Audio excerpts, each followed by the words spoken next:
Welcome to Coruzant Technologies, home of the Digital Executive Podcast. Do you work in emerging tech, working on something innovative, maybe an entrepreneur?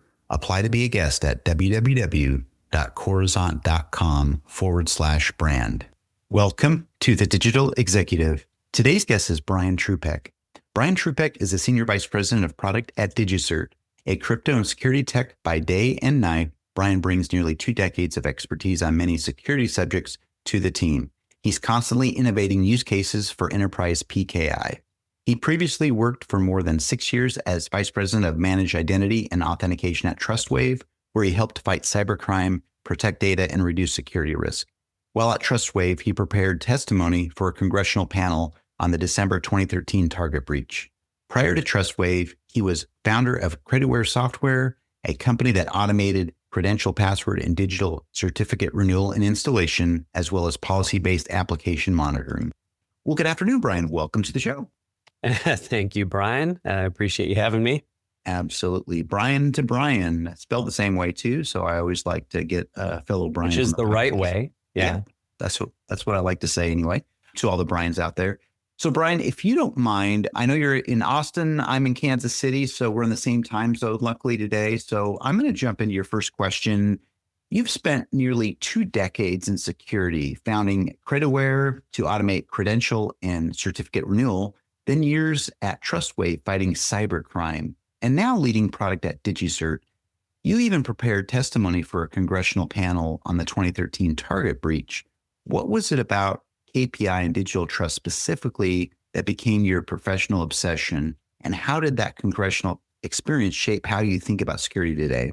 Yeah, it's funny. I was in tech and I got into PKI with a job actually at a company, Venafi. Was a competitor now. I was there early stages with them. And that's where I learned everything. And I fell in love with the tech and said, wow, this is so oddly specific. Nobody else in the world knows how to do it. So it's probably a good place to have a job.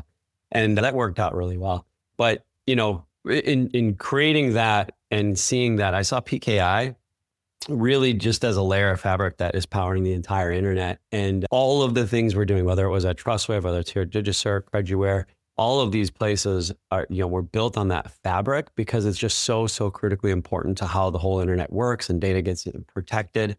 And then I think what's interesting is the congressional testimony thing in Target. I really learned a lot of skills there at TrustWave with events like that, because PKI is so geeky, right? Like it's just like it's just hard to explain. And we had a non-technical audience here. These are policymakers. And so how do you explain what these technologies are doing to a group of people who are non-technical? And how do you understand and explain that sort of risk and balance that in a way that they can understand? And I think that's a place that's kind of fit for me, is being able to kind of spread that gap kind of personally, to talk about deep tech, but also make it applicable to an audience. And in that case, pretty different audience. And that kind of prepared me for today, right? Like at DigiCert, as an example, just last week, I was interviewed with Bloomberg Law about these AI laws that are being passed. Like, so how do you figure out what AI laws mean to policymakers and things like that up at that level? So it's kind of just been the skill that has been useful through the whole career. That's awesome.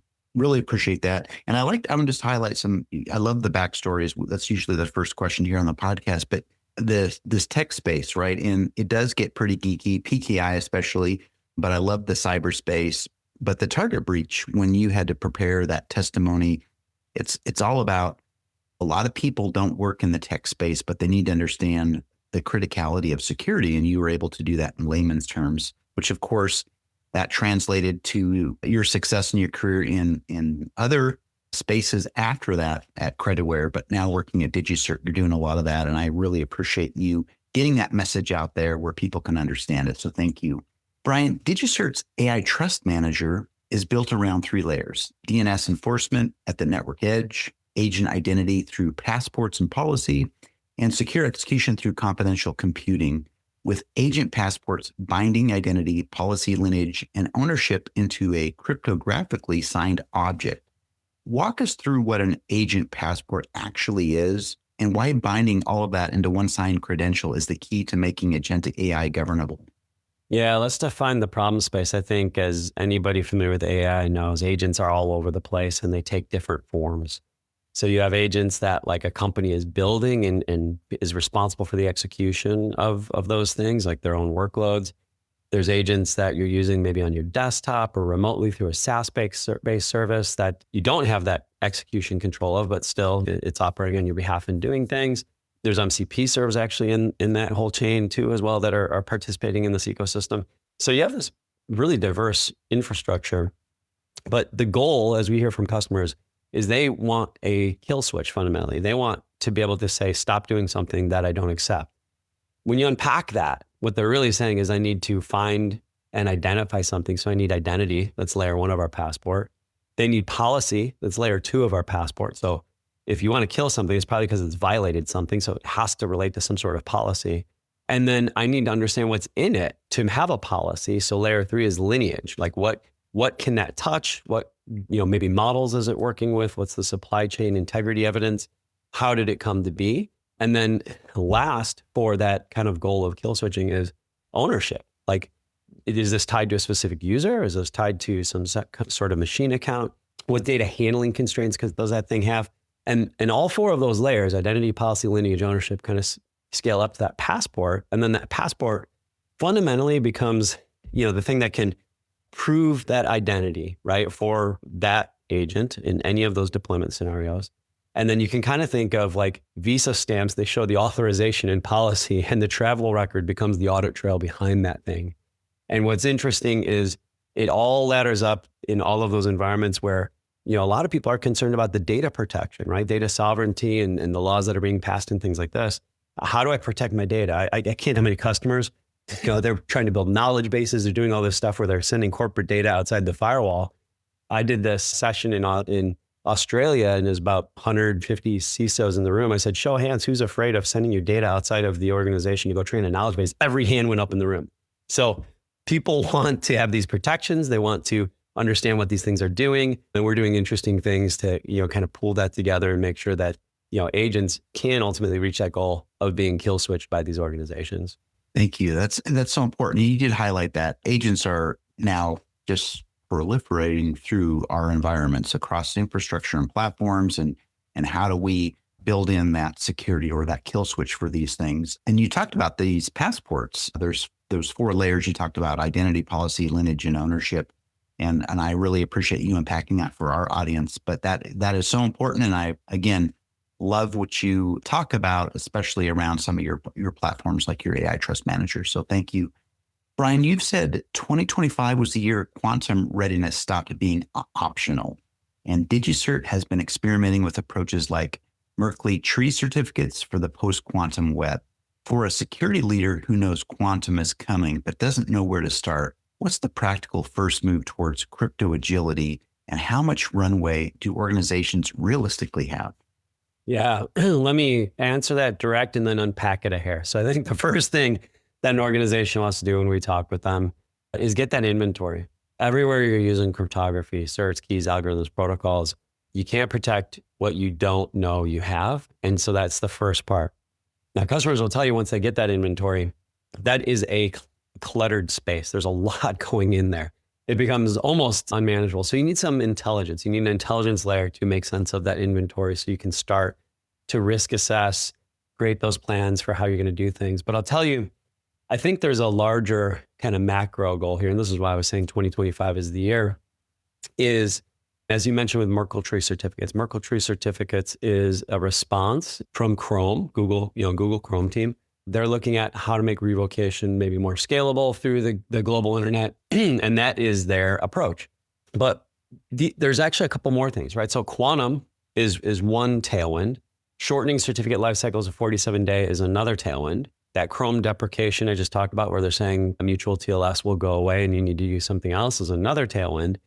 And then, as we've seen over the years, when a CA may have misissued certificates or gotten to a compliance hiccup, there's these certificates that need to be revoked in mass, right? I think 2 years ago, we did about 65,000 certificates.